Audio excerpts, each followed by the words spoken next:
সিলেটের বিশ্বনাথে March for Gaza ও প্রতিবাদ সমাবেশ অনুষ্ঠিত হয়েছে।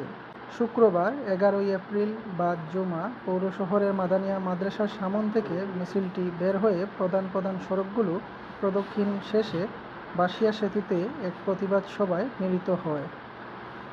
বিশ্বনাথ আলোকিত সুর সাংস্কৃতিক ফোরামের ব্যানারে অনুষ্ঠিত এ মিছিলে save Gaza, free Gaza, stop killing Gaza, prayer for Gaza বিভিন্ন ধরনের প্লেকার্ড হাতে নিয়ে শত শত মুসলিম জনতা অংশ নেন।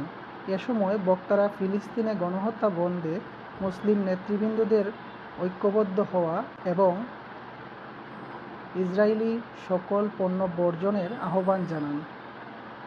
বিশ্বনাথ আলোকিত সুর সাংস্কৃতিক ফোরামের প্রতিষ্ঠাতা পরিচালক এম কাউসার আহমেদের সভাপতিত্বে ও উপপরিচালক মাওলানা এম মুখতার হোসেনের পরিচালনায় প্রতিবাদ সভায় বক্তব্য রাখেন ইনকিলাব সংসদ বিশ্বনাথের সাধারণ সম্পাদক মোহাম্মদ আমজদ আলী, মাওলানা আব্দুল মতিন, মাদ্রাসা শিক্ষক মাওলানা হাসান বিন ফাহিম, মাওলানা হাবিবুল্লাহ খান, ছাত্রনেতা শাহ টিপু, মোহাম্মদ সুমন, সংগঠক আবদুল্লাহ আবির, মোহাম্মদ রিপন আহমদ, আশরাফুল্লাহ প্রমুখ।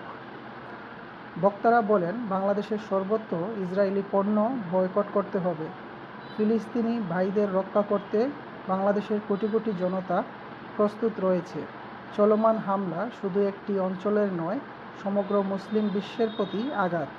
এই অমানবিকতা বন্ধে বিশ্ব নেতাদের এখনই কার্যকর পদক্ষেপ নিতে হবে। বাংলাদেশের মানুষ আর নীরব থাকবে না। ফিলিস্তিনের ভাই বোনের উপর এই জুলুম আর মেনে নেওয়া যায় না।